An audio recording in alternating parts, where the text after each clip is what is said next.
So I need to touch base on how to turn a trial into a spiritual gold mine for us, right? How do you grow in virtue out of every trial? So whenever we go through trials, it's like a quiz, and it essentially checks off, you have this virtue, you don't have this virtue because you just failed.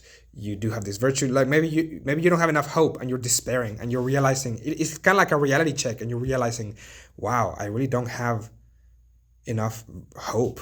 So in that sense, whenever God sends those trials, instead of asking God for the trial to stop, ask for the virtue. Like, that is the most courageous thing a Christian can do. Instead of asking for the trial to stop, is saying, let your will be done. Because whenever Jesus prayed, let your will be done in the garden, he himself is the manifestation of virtue. But then he looks at Peter and he says, Peter, you must pray for you not to fall into temptation, because the spirit is willing, but the flesh is weak. Like, you want to please me. I don't have to pray for virtue. I am virtue itself. You do.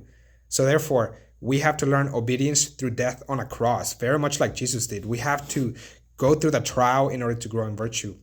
And here's where your priorities really matter, because if your priorities are virtue, for the sake of honoring God, for the sake of loving God, like if your first priority is to love God, then I would encourage you to never ask for the trial to be over. If anything, be courageous enough to say, if you want this trial to get longer, like, I am hungry for virtue. I want so much more than what I already have now. Please grant me more. Make me so filthy rich in virtue through this trial. And God will increase the trial, because, like, it's easy to learn obedience if somebody tells me to jump. But if somebody tells me, all right, I need you to go get crucified, I'll be like, that takes a lot of obedience.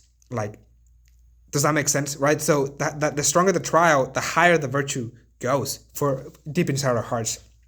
But so that is really my only answer to that. I would never encourage anyone to ask for the trial to end. But I would say, ask God to help you grow in virtue through this trial.